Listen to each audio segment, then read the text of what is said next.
nagtatrabaho sa, metro. Good morning, ma'am.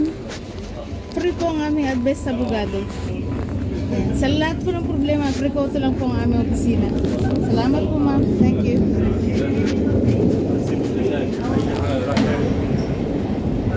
Ako yung nagtatrabaho guys dito sa metro. Kasi dito ko matatagpuan yung mga Pilipina eh. Dito ko guys matatagpuan yung mga Pilipina. Nabibigyan ko ng aming trabaho. Ayan. Salamat sa metrong ito. Dito ko mahahanap ang mga ano. Doon na naman ako sa kabilang ano. Kabilang sa metro guys.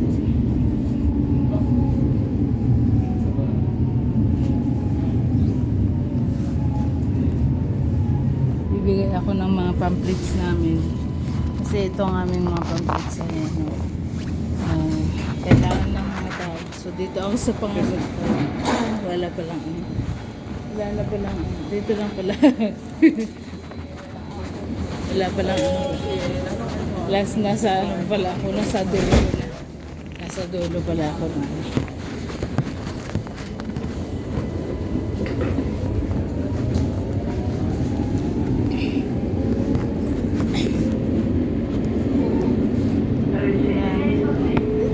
Sa metro, nagbibigay pa ako ng pamphlets namin. Dito po yung aming dito po yung aming trabaho sa Italy.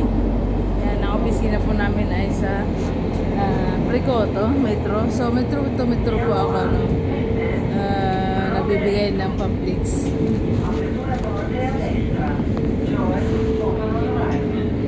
I hope na marami po tayong matutulungan mga Pilipino na maraming mga problema, lalo na sa kumpas, mga utang sa bangko at saka mga